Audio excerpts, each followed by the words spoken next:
Hello, everyone. Thank you, Judge Thorfinn, for those very inspiring words, and Rachel for that kind invitation. It's a real pleasure to be here with you today. So as you were taking your oaths, I was looking around the room, and I could see smiles as well as a lot of emotions crossing everyone's face. And I felt those emotions, too, as I heard you say those words. And I know for some of you, today is the first step in fulfilling a dream that you've held for a long time. For some of you, it might be a bittersweet moment as you close one chapter of your life and start another. And maybe for some of you, it's a little bit of all of that mixed up in between. And as unique as your journeys have been, there is one thing that you all have in common. You made a choice. You chose this country over any other. You chose to come here and be a part of your communities. You chose to put in the time and the hard work required to becoming a citizen. I remember helping my grandmother with her studying to become a citizen and for her interview, so I know it wasn't easy. Especially, like for her, English was not her native tongue, and so she had to struggle to learn not just the answers, but also to understand the language. Finally, you chose to make American part of your identity, and it will be an important part of your identity as well as a part of the tapestry that makes the U.S. what it is today. And so it wasn't just my grandmother who became a citizen at that point. I was 16, my parents and my grandmother and we all became citizens. My parents had made the choice to leave their home country of Korea and to start over in the U.S. Why? For two primary reasons. One, my mother was a doctor, and she wanted to keep practicing medicine and to help people. But she knew that if she stayed in Korea, the pressures from a societal perspective and a family perspective would make that hard to do, because the societal norms at that time meant that she should stop working, she should stay at home, she should raise a family. The second is that I was born a girl and not a boy. And in a country where girls did not have the same type of opportunities and experiences, my parents didn't want that for me. So they chose to leave and come here to the US so that she could continue practicing medicine and that I could grow up having endless possibilities. So when we came, I was 2 years old. I don't really have a recollection of what it felt like to move to the US, to settle in Cleveland, Ohio, where we lived. But I do know that growing up, as many immigrant children do, that I was in one world at one point and another world at another, and those two worlds often collided. The world inside my home, we spoke Korean. We ate Korean foods. We followed all of the Korean traditions. We have something very similar to Thanksgiving called Chuseok.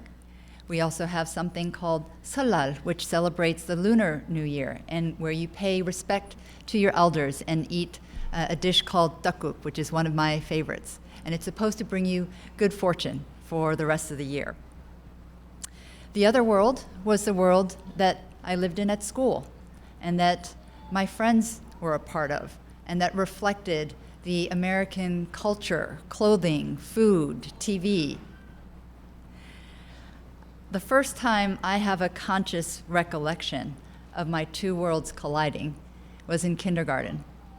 And I remember that I answered a teacher's question in Korean. And at the time, I didn't fully comprehend that Korean and English were two entirely separate languages, and not everyone understood both. And so I got in trouble. And as a child who doesn't like to get in trouble, that made a mark in my memory, because my teacher thought that I was just being smart, that I was trying to throw her off by answering in Korean. Later on, as I got older, those collisions became less of me interacting with the world, but more me and my parents. Again, I remember the first time I got invited over to a sleepover party in grade school. I was so excited to go to a sleepover party.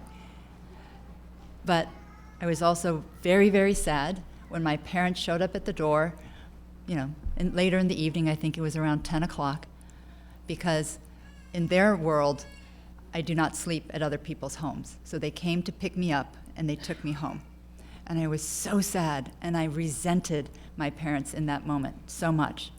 And I remember saying to them, and this is something that I said many times in the years to follow, we don't live in Korea anymore. This is America, and this is so unfair. Our worlds collided multiple times growing up. Then as I got older, rather than collisions, they became more integrations. And seeing as next week is Thanksgiving, I thought I would share. Growing up for Thanksgiving dinners, we didn't eat turkey or mashed potatoes or stuffing. My mother was a horrible cook, so my grandmother did all of the cooking, and she didn't know how to make American food.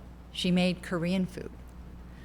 But as I grew older and learned how to cook, and I started making our Thanksgiving dinners, I would make turkey. I would make stuffing. I would make mashed potatoes. But we always had kimchi on the side. Now, you are all smiling because I think it's fantastic that people know what kimchi is today. And you can find kimchi almost anywhere in any restaurant. But back then it was this smelly, weird thing that, that we ate that no one knew about. But for me, that collision of those two worlds, the integration, was still having kimchi at the table as we ate our turkey and our mashed potatoes and our stuffing and pumpkin pie.